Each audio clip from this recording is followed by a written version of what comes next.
Bonjour Roger Federer. Bonjour, Monsieur Soto. Attendez, je recommence juste pour le plaisir. Bonjour Roger Federer. Merci, bonjour, Thomas Bon, Soto. déjà pardon Roger pour ce harcèlement. Je sais que j'ai été pénible, mais que voulez-vous? Tout le monde vous aime. Mais pourquoi? Pourquoi tout le monde aime Federer? Ah, c'est pas à moi de répondre, hein, c'est à vous de dire. Je vous ai demandé avant pourquoi moi, absolument pour cette interview. Hmm. Euh, Mais vous lui trouvez quoi, Roger Federer? Moi, je me trouve sympa et Ouais. rigolo jusqu'à un certain degré, mais à la fin, je suis juste un joueur de tennis, hein, Hmm. ça reste quand même assez simple. Et vous êtes le seul pour lequel on a l'impression qu'après un match de 5-7, vous êtes toujours aussi bien coiffé, que vous n'avez pas transpiré quand même. Ça compte. Oui, c'était ça l'objectif au début de ma carrière, d'avoir une bonne gueule à la fin du match. Voilà, je pense que c'est un avantage parce que je vois d'autres athlètes ou d'autres joueurs de tennis, ils sont en train de transpirer, je me Hmm. demande comment ils font. Hmm. Voilà. Bon, le problème, pour redevenir sérieux, Roger, c'est que depuis le mois de mai, votre forfait à Roland-Garros, vous avez quasiment disparu des cours, un petit tour sur le gazon, une demi-finale quand même à Wimbledon. Mais voilà, vous n'êtes pas à Bercy cette semaine, vous avez annoncé votre retour pour début janvier. Est-ce que ce sera un retour de pré-retraité pour profiter encore un peu ou un retour de winner pour gagner? J'espère vraiment que ça serait un grand, vrai retour. Forcément, c'est pour ça que je travaille dur là, c'est en physiothérapie, fitness, Ouais. physique. Maintenant, on part dans le tennis, alors c'est vraiment très intéressant. Il me reste quand même encore 60 jours pour janvier. Et il Alors, tient ce genou? il tient à ce genou. Jusqu'à maintenant, je suis vraiment très content et ça me laisse vraiment espérer que si je reviens, c'est pour un bon retour. Ça veut dire qu'en 2017, on aura Federer à l'Open d'Australie, Federer à Roland-Garros, Federer à Wimbledon, Federer à l'US Open. C'est reparti pour un tour?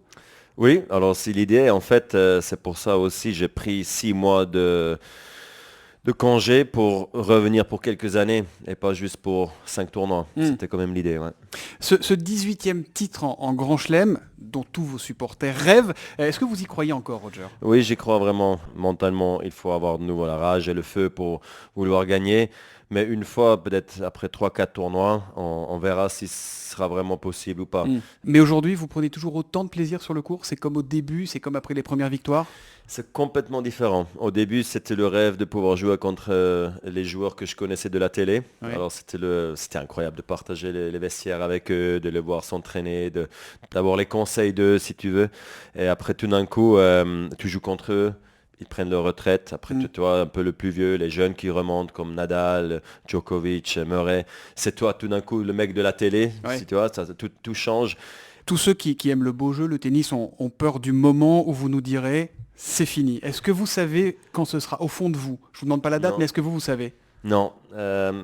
Et ça m'aide si je sais. Comme ça, au moins, je pourrais faire une planif Hmm. là-dessus, dire, OK, voilà, cette date-là, Vous préféreriez savoir quand vous arrêterez? ça serait plus simple. Comme Ouais. ça, je sais que je dois peut-être moins m'entraîner à un moment donné. Le vœu, pour moi, c'est au moins que moi, je peux décider. Et c'est pas le genou qui décide ou Ou une autre la blessure. famille ou une autre Hmm. blessure. Voilà, je veux que la décision, elle est chez moi. Ça vous fait peur l'après-tennis? Non, pas du tout. Je le vis en ce moment un tout petit peu Hmm. et j'ai pris beaucoup de plaisir de pouvoir vraiment avoir plein de temps pour moi, mes plus proches, si vous Mais vous voulez ferez aussi quoi? pour le Ça sera dans le business. monde du sport? Vous gérerez votre marque, Roger Federer? Ou ça sera quoi l'après? Bah, plus de temps pour la fondation, numéro un. Ouais. Forcément, ça c'est très proche de mon cœur. Être dans le tennis, je pense toujours que je vais avoir un sort de rôle de coaching, tu vois, de le faire plein temps, c'est impossible avec 4 enfants. Ouais. Je préfère d'être le papa plein temps et le mari plein temps. Est-ce que, par exemple, sélectionneur d'une équipe de Coupe Davis, peut-être l'équipe de France, puisque vous nous avez volé la Coupe Davis en finale il y a 2 ans, est-ce que là, vous pourriez nous aider à la gagner un Redonner jour? quelque chose. Hein, ça serait possible ou pas? Je ne sais pas si j'ai le droit d'être capitaine de l'équipe de France si tu es suisse. Ah, je sais pas, faudra Parce que, vérifier. Sinon, ouais, on fera évoluer les règlements, on ah, s'arrangera. ok, d'accord. Non, capitaine Coupe Davis, never say never, tu sais pas. Hmm. Mais pour l'instant, je le vois pas parce qu'il y a plein d'autres gens qui le feront mieux que moi, je suis Hmm. sûr. J'ai fait un petit sondage autour de moi, Roger Federer. J'ai demandé aux gens, Federer en un mot, c'est quoi? Alors les mots qui reviennent le plus, c'est classe, élégant, toujours fair play, talent, zen. Mais il y a aussi quelqu'un qui m'a dit, Federer, il n'est pas fun, il doit avoir sa chambre bien rangée. Alors d'abord, est-ce que c'est vrai? Ouais, c'est bien rangé parce que voilà, on a plein d'enfants et on veut pas, je sais pas que tout est partout, mais à la fin, ceux qui me connaissent, ils savent que je prends beaucoup de plaisir à côté, je fais beaucoup de gags, beaucoup de conneries à côté. Je sens quand même que je suis resté très jeune dans la tête. Alors sur le terrain, c'est vrai que j'ai l'air concentré, zen et tout ça. Alors je pense aussi d'un côté un certain concentration, respect vis-à-vis du jeu, vis-à-vis de l'adversaire, mais aussi un sort de poker face peut-être, de pas trop montrer où je suis mentalement, parce que aussi moi à l'époque, je me suis battu avec mes démons quand j'étais... Vous cassiez les raquettes à l'époque, quand vous étiez jeune. La dernière, c'est en 2009 contre Djokovic. Voilà, elle Ouais. était beau celle-là. J'ai Elle bien était fracassé. récupérable. Elle était récupérable. Oui. Alors celle-là, c'est la dernière fois que j'ai vraiment pété une. Mais à l'époque, tu vois, quand j'avais pas encore vraiment un grand contrat avec Wilson, ben, je les ai lancés plus dans les grillages, dans le filet, comme ça, et ils cassaient pas. Voilà. Il y a aussi quelqu'un qui m'a dit, demande-lui comment il gère la pression, moi ça peut m'aider. Comment vous faites sur un court au moment d'un point décisif, au moment d'un match important, quand l'enjeu peut prendre le dessus sur le jeu? C'est vraiment difficile à expliquer au moment même parce que tu as tellement peu de temps pour te préparer pour. Alors je pense que ça vient avec l'expérience. Tu as tellement souvent passé ce moment, comme vous à la radio, à un moment donné, tu stresses moins. Et dans ces moments-là, on entend le public qui crie, qui pousse derrière vous, derrière l'adversaire. Bon, vous avez de la chance, c'est souvent derrière vous, mais Oui, vous l'entendez, c'est ça vrai. compte ou pas? Parce qu'on a l'impression que vous êtes complètement dans votre bulle dans ces moments-là. Oui, comparé à d'autres sports, c'est vrai, j'ai quasiment 90% du temps toujours le spectateur de mon côté. C'est quand même assez incroyable, c'est phénoménal. Et c'est, je pense, aussi une raison pourquoi je joue encore. Et c'est vrai, certains moments, je les entends beaucoup. Ouais. Et certains moments, tu es un peu t'es dans la zone, quoi. Et tu te concentres que sur ce que tu dois faire. Mais aujourd'hui, beaucoup plus que jamais, j'ai la tête ouverte et je prends beaucoup plus le public en moi et j'essaye de Profiter. absolument. Au début, tu es quand même très concentré au début de ta carrière. Ouais. Il y a un autre immense champion qui semble la gérer un tout petit peu moins bien en ce moment la pression, c'est Djokovic. Comment vous expliquez ce petit coup de mou? Lui qui a tout gagné, qui paraissait invincible comme vous à certains moments, là d'un coup, on a l'impression qu'il doute. Qu'est-ce qui se passe dans la tête dans ces moments-là, quand on a tout gagné?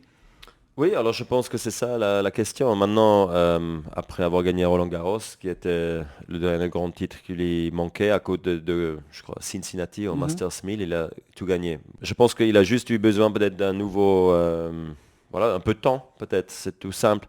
Et je pense qu'il reste quand même pour moi le grand favori pour Bercy et aussi pour le World Tour Finals à Londres derrière. Masters. Je sais que, oui, le Masters, alors je sais que Murray, il est sur une méga lancée. J'espère pour lui qu'il va devenir numéro 1 mondial parce qu'il le mérite quand même. Ça fait tellement d'années qu'il essaye et il a tellement gagné de grands titres aussi. Mais c'est quand même, ça montre à quel point les marges sont petites.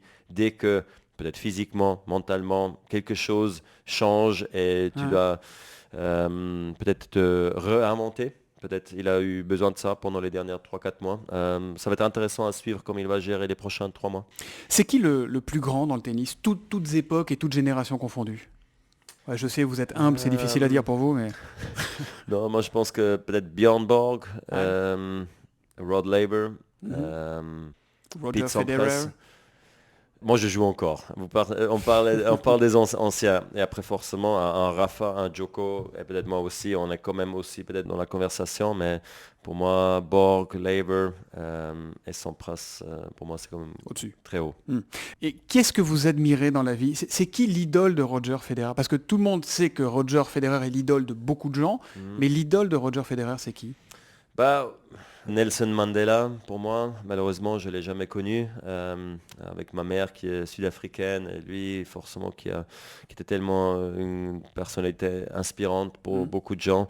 La façon comme il gérait, comment il était, après, quand il est sorti de la prison, c'est quand même quelque chose qui me touchait beaucoup. Aujourd'hui, je pense que je regarde vers des gens qui font du bon dans le monde entier, soit dans le sport aussi quand même, mais à côté aussi avec des fondations et qui peuvent vraiment inspirer des gens de faire du bon. Bon, dernière question, Roger. Est-ce que tu veux bien me follow, me suivre sur Twitter? C'est juste pour crâner à la récré. Je sais pas, je suis pas très beaucoup de gens, mais je vais d'abord checker ce que tu tweets. D'accord. Voilà. Et Bon. après, je déciderai. Bon, mais je compte sur toi. Ok, je compte d'accord. sur toi. La pression, j'aime bien la pression. Merci beaucoup Roger Federer d'avoir été sur Europe 1 ce matin. Je voudrais aussi remercier mes deux complices dans le harcèlement bienveillant qu'on vous a fait subir, Laurie Madil et Victoire de Rinxin. Remercier aussi votre agent, Tony Gotzik, qui aurait été l'autre victime de ce harcèlement. Merci. C'était mon plaisir. Vous me suivez sur Twitter?